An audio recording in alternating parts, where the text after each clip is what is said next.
Bonjour Gisèle Pinault, on va poursuivre notre conversation entamée lors d'un premier volet donc de Hacker ouvert.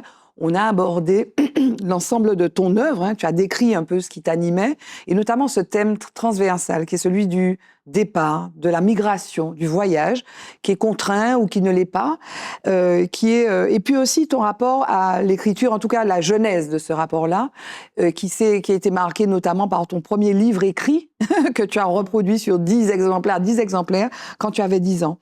On va parler de ta relation au jeune public, puisque tu as écrit beaucoup d'ouvrages jeunesse, et notamment ce dernier, le journal de la fille panthère, et de ton passage aussi en Martinique. Mais un mot sur l'endroit où tu habites aujourd'hui, c'est Marie-Galante. C'est là que tu écris? Tout à fait. Je vis à Marie-Galante depuis 2015. C'était un rêve. La première fois que je suis arrivée à Marie-Galante, c'était dans les années 1980. Oui. Et j'ai eu un coup de cœur pour cette île. Mais vraiment, j'ai ressenti quelque chose de très fort dès que j'ai posé le pied à Marie-Galante. Je me suis sentie enveloppée, comme dans les bras de ma grand-mère Julia. J'ai senti le lieu rural, chaleureux. Je me suis sentie acceptée et je me suis dit, c'est là que je vais vivre. Et finalement, les années ont passé, mais le rêve ne s'est jamais éloigné de moi. Et j'ai réussi à acquérir un terrain à Marie-Galante et de construire une maison. Et je suis très, très heureuse de vivre sur cette île qui correspond, parce que c'est toujours angoissant quand on déménage. Et puis on se retrouve sur cet petit espace. J'ai vécu dans des capitales et je me retrouve sur une petite île. Le dernier bateau, quand il part, on se sent isolé du reste du monde. Mais finalement, je ne peux pas vivre trop longtemps ailleurs qu'à Marie-Galante. Mais tu es une femme qui voyage et tu vas dans des festivals. Dernièrement, tu me disais que tu allais au Rwanda. C'était la première fois que tu allais au Rwanda? C'était la première fois que j'allais au Rwanda et bien sûr, j'avais des images du génocide qui étaient encore vraiment très, très présentes dans mon esprit. Mais c'est un pays qui se reconstruit, un pays qui est dans la résilience. J'ai visité le mémorial qui est tellement déchirant, émouvant, où les Rwandais se regardent en face, entre Hutu et Tutsi. C'était un choc d'aller au Rwanda, mais j'ai rencontré toutes sortes de Rwandais. Je suis allée un peu dans les terres. Malheureusement, je n'ai pas vu les gorilles, mais je crois que je retournerai en tout cas au Rwanda. Pour continuer peut-être à chercher pour écrire un ouvrage, non? Peut-être pas, mais bon, il y a des écrivains. Il y a beaucoup d'écrits sur le Rwanda et sur la période du génocide. Franchement, mais ça t'a pas inspiré une histoire que non, pas à ce stade. Ce n'est pas moi qui dois raconter cette histoire. J'ai pris beaucoup de temps à écrire sur le séisme de 2010 en Haïti, parce qu'il y a une question de légitimité aussi, de pudeur, mais j'ai réussi à trouver de quelle manière écrire sur Haïti et sur le tremblement de terre de 2010. Mais pour le Rwanda, non, je n'écrirai pas. J'ai écrit sur le Bénin, puisque j'ai voyagé beaucoup plus souvent au Bénin, et je me suis retrouvée dans un test ADN que j'ai pratiqué. J'ai retrouvé une parenté, une filiation, j'ai retrouvé une trace, une origine, avec des résultats incroyables de 72% Nigeria, quand on sait que le Nigeria est voisin du Dahomey de l'époque, l'actuel Bénin. Oui, notamment le royaume d'Abomey. Le royaume d'Abomey. Précisément, donc le Bénin, donc tu es en Martinique, à l'invitation du Centre culturel Les Coulisses de Saint-Esprit. Et tu vas rencontrer donc qui a accompagné une résidence au Bénin. Tout à fait. Tu n'as pas voyagé qu'une fois au Bénin, mais une des fois c'était pour être en résidence d'écriture. Absolument. Avec notamment Les Coulisses. Raconte-nous ça. Avec Les Coulisses. J'avais effectué auparavant 3 voyages au Bénin. Une fois, c'était une invitation dans un festival du livre. Une autre fois, c'était à titre personnel. J'accompagnais un ami qui faisait des recherches sur sa famille. Et j'y étais allée à l'occasion des fêtes du Vaudou qui se tiennent en janvier. Et j'avais été vraiment conquise. J'avais eu l'occasion de visiter le centre culturel de rencontre. Et puis, quelques années plus tard, on me propose un autre voyage. C'est l'Institut français cette fois, qui m'invite pour animer des ateliers d'écriture, lecture, rencontrer les jeunes lecteurs. Et je découvre petit à petit ce pays, notamment Ouidah. Je me familiarise aussi un petit peu avec quelques familles. Et le beau voyage, l'immense cadeau, c'est avec mon éditeur de Caraïbes Éditions et surtout le centre culturel, les coulisses du Saint-Esprit, qui me propose une résidence au Bénin pour pouvoir accompagner l'écriture d'un livre. Alors c'était fantastique. Vraiment, je connaissais déjà un petit peu, j'avais des repères sur place. Et c'est dans ce lieu que j'ai commencé à écrire le journal de la fille panthère, qui m'a été inspiré par tout ce que j'avais entendu sur le Bénin. Et c'est l'histoire de Yannel. Yannel. Qui est victime de harcèlement et qui trouve finalement dans ce voyage au pays, enfin au Bénin, donc au voyage au Bénin, qu'elle trouve la force d'affronter ce dont elle est victime. Elle est victime de harcèlement parce qu'elle a des taches un peu plus sombres sur sa peau et on l'appelle pain au raisin, après on l'appelle la fille panthère. Et finalement, de toute cette violence, elle va faire une force suite à un voyage au Bénin avec sa maman, parce que elle vit dans la maison d'une grande tante qui, dans sa jeunesse, a rencontré un Béninois et malheureusement, cette tante n'a pas eu le temps de faire le voyage. Elle a laissé 2 grosses valises, elle était prête à partir et puis elle a eu un accident cardiaque. Et finalement, c'est Yael et sa maman qui vont prendre le relais, qui vont poursuivre la correspondance avec l'ami du Bénin. Alors, je remercie infiniment le Centre culturel de rencontre du Saint-Esprit. Très, très belle rencontre, où il y avait d'ailleurs des Martiniquais lors de ma résidence. Il y avait Daniel Berthier qui faisait des recherches pour son livre sur le roi Béhanzin à la Martinique. Donc, il voulait aussi remonter le fil de l'histoire.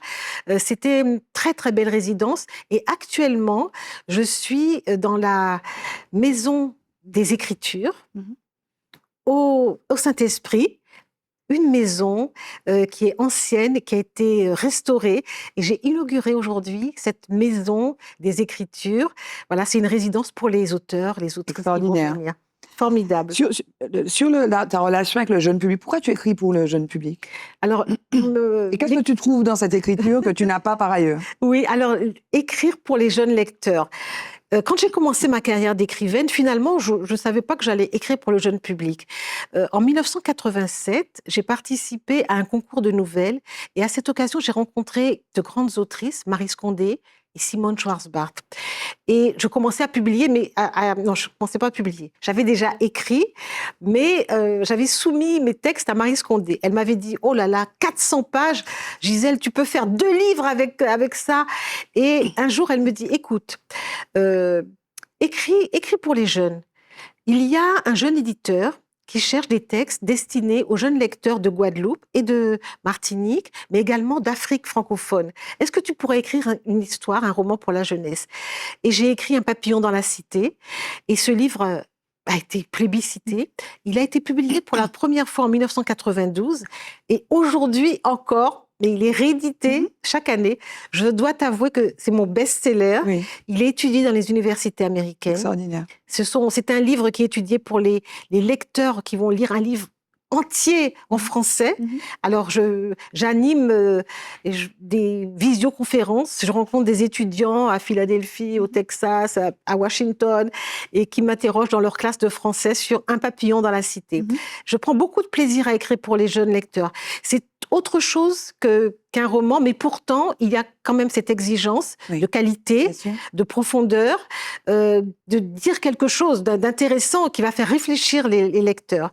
Et qu'est-ce que tu dis aux jeunes? Parce qu'aujourd'hui, on commande beaucoup la baisse du temps passé à la lecture. Il y a un récent sondage qui a été fait par le Centre national du livre, qui dit notamment que pour les loisirs, on consacre 18 minutes par jour à lire, contre 3 heures, 1 aux écrans. Pour les jeunes, et pour les 16-19 ans, ça va jusqu'à 5 heures.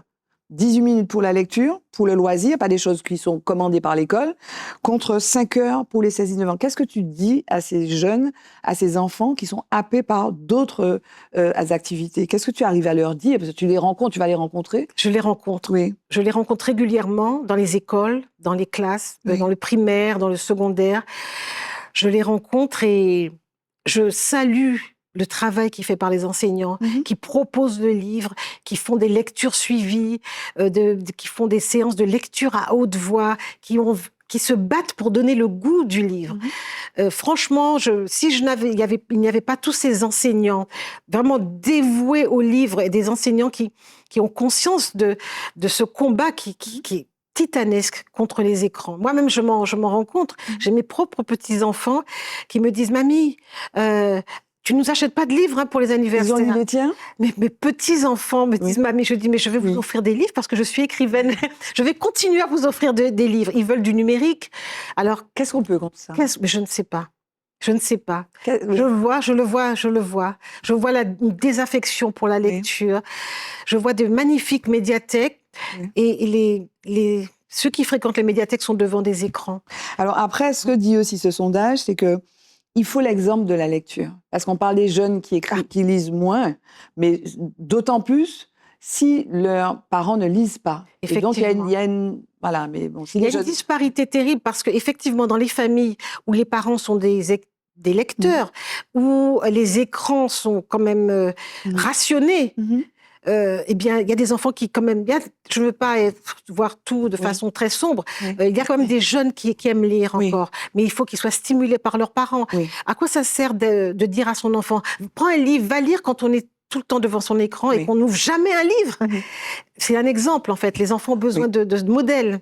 Je voulais t'entendre sur quelque chose qui est dans l'actualité. On parle beaucoup des écrivains, des auteurs, des autrices, avec notamment ce qui se passe chez Grasset, c'est pas ton éditeur, mais notamment cette prise de parole de 200 auteurs qui sont partis, notamment parce que Olivier Nora, le directeur de Grasset, a été remercié. Et donc l'idée que, et notamment Virginie Despentes qui a pris la parole, pour dire il parle d'un système de prédation. Et donc, ça attire l'attention sur le rôle des auteurs, avec cette envie peut-être de désormais avoir une clause de conscience pour les auteurs. Qu'est-ce que tu penses de ça? Et finalement, ça pose peut-être la question de la liberté des auteurs, la liberté des écrivains, peut-être leur rôle dans la société. Effectivement, ce n'était pas facile. Et ces auteurs sont très, très courageux parce que trouver un éditeur, c'est déjà un enjeu. Être accepté par une maison d'édition, c'est un long chemin. Alors, ils sont très courageux parce que, bon, peut-être que ceux qui sont partis ont déjà une certaine notoriété et vont trouver un accueil chez d'autres éditeurs. Mais ce n'est déjà pas facile. Mais savoir qu'on est publié et qu'on est finalement, ce que l'on vend, c'est une marchandise qui s'efface derrière des intérêts, des idéologies qui ne correspondent pas à vos propres idées, vos conceptions. Moi, Est-ce que ça pose la question du rôle de l'écrivain?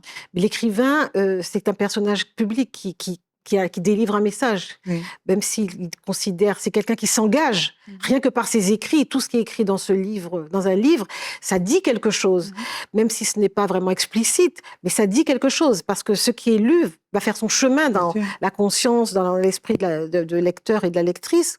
Donc c'est un engagement. Moi, je sais que à partir du moment où on se déclare écrivain, on est engagé. Alors, effectivement, se retrouver à côté de mastodontes qui briguent un mandat politique, ou voilà, qui ont des messages qui sont vraiment... qui poussent vers l'obscurantisme, effectivement, c'est pas très agréable. La suite pour toi, Gisèle, c'est quoi? Je sais pas encore. La suite, je ne sais pas. Tu ne te projettes pas? Pas vraiment, pas vraiment. J'ai écrit mon avant-dernier livre pour tous mes lecteurs, un livre qui s'appelle « La vie privée d'oubli ». Je crois que dans ce livre-là, j'ai tout dit. Et peut-être qu'aujourd'hui, je veux faire autre chose. Je veux entrer dans un autre chemin. J'ai bien écrit, j'ai écrit 30 livres. Peut-être que j'arrête d'écrire, oui. Sûrement que j'arrête d'écrire. Pourquoi?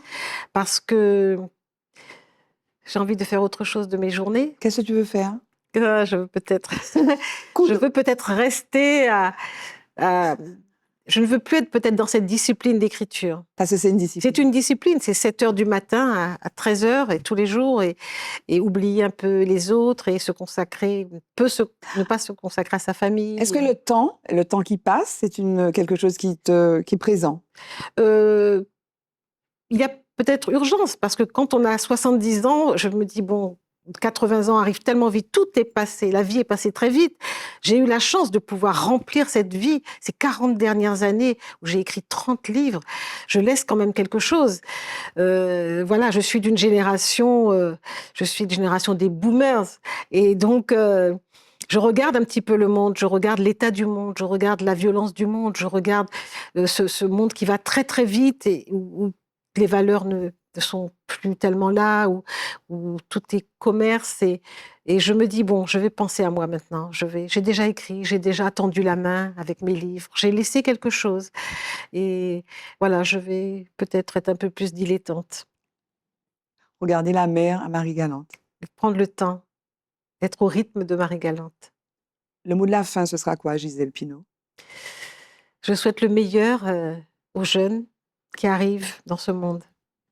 Merci Gisèle Pineau. Merci à toi.